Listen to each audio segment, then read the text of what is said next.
నమస్తే, నా పేరు రమణ. కోనసీమ టుడే న్యూస్ కి స్వాగతం. భద్రాద్రి కొత్తగూడెం జిల్లా మాకు తిండి పెట్టండి సారు. ఆకలితో అలమటిస్తున్న గిరిజన పాఠశాల విద్యార్థులు, పేద విద్యార్థులకు సరైన భోజనం కూడా అందించలేని దుస్థితికి విద్యా వ్యవస్థ.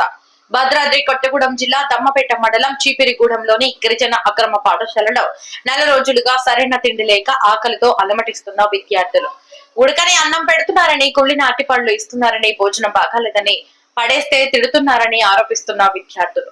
మెను ప్రకారం కూడా భోజనం పెట్టడం లేదని, ఎన్నిసార్లు చెప్పినా ఎవరు పట్టించుకోవడం లేదని ఆవేదన వ్యక్తం చేస్తున్న విద్యార్థులు.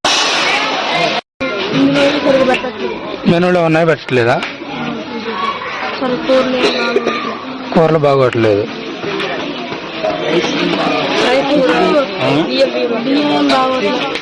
మేడం మీరు కంప్లైంట్ చేశారా?